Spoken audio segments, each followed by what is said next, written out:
The Afghan elections were expected to be a battle between President Hamid Karzai and the former Foreign Minister Abdullah. Increasingly, it's become a standoff between Karzai and the international community.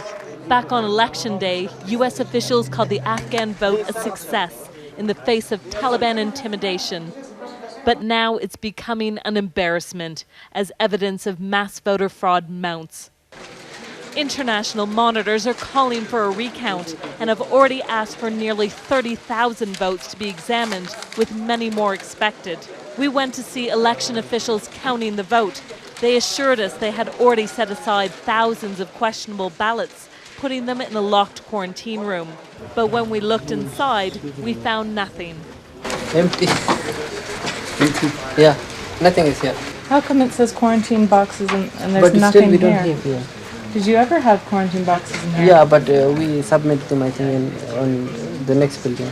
We were taken to a warehouse full of ballot boxes, yet when pressed, officials admitted these weren't the quarantine boxes either. Then the story changed entirely. Suspect votes were not quarantined, we were told, but entered in a computer system. The Election Commission says a recount could take months, but in reality that's a veiled threat, because the longer they delay, the harder it will be to hold a second round of voting this fall.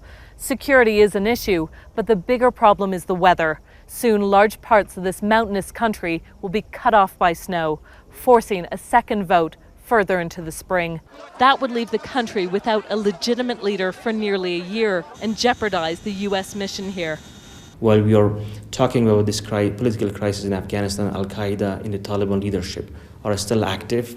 They are probably planning more terrorist attacks, not only in Afghanistan, but probably in the United States. This is not the battle President Obama wanted to fight in Afghanistan, and it could threaten the success of the new U.S. strategy here. Mandy Clark, CBS News, Kabul.